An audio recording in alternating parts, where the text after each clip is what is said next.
In this video, we will step over a demo of ARepair. First, to be able to use the tool, users will need to run the -- build command. This build command will also fetch several example models. Specifically, ARepair is released with a collection of known faulty models, their test suites, and successfully corrected models so that users can become familiar with the tool. As an illustrative example, in this demo we will use a real faulty model that was created by a graduate student. The goal of the model was to represent Java's class hierarchy. This example will highlight the range of ARepair's functionality, including the ability to repair multiple faults. We will briefly step over the content of this alloy model and point out the faults within it. First, the user outlines the basic types in the problem by declaring alloy signatures. SIG_class declares a set and introduces a type. Similarly, SIG_object declares a set and introduces a type. However, the addition of the keyword 1 restricts the object set to being a singleton.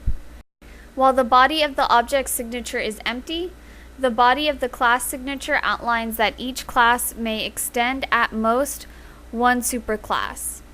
Two of these predicates are actually faulty. The first fault is in the object noExtends predicate.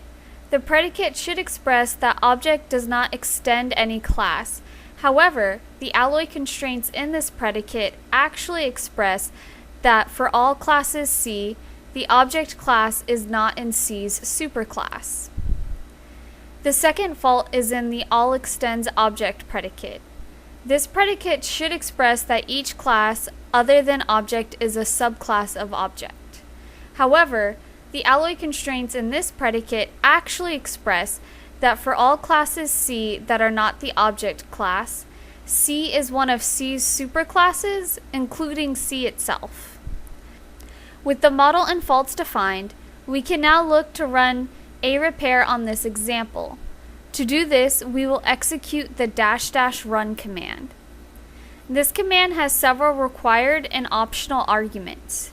-- model path is used to specify where the model is stored. -- test path is used to specify where the test suite is stored. -- scope is used to specify the scope to use when running the repair. -- minimum cost is used to specify the minimum cost or minimum size of the expression to generate. -- search strategy is used to specify the search strategy to use for the repair process. The value should either be all combinations or base choice. The remainder of the arguments are optional. -- enable cache is used to specify if ARepair should use the hierarchical caching during the repair process. Lastly, -- max try per hole is used to specify the maximum number of candidate expressions to try for each hole during the repair process.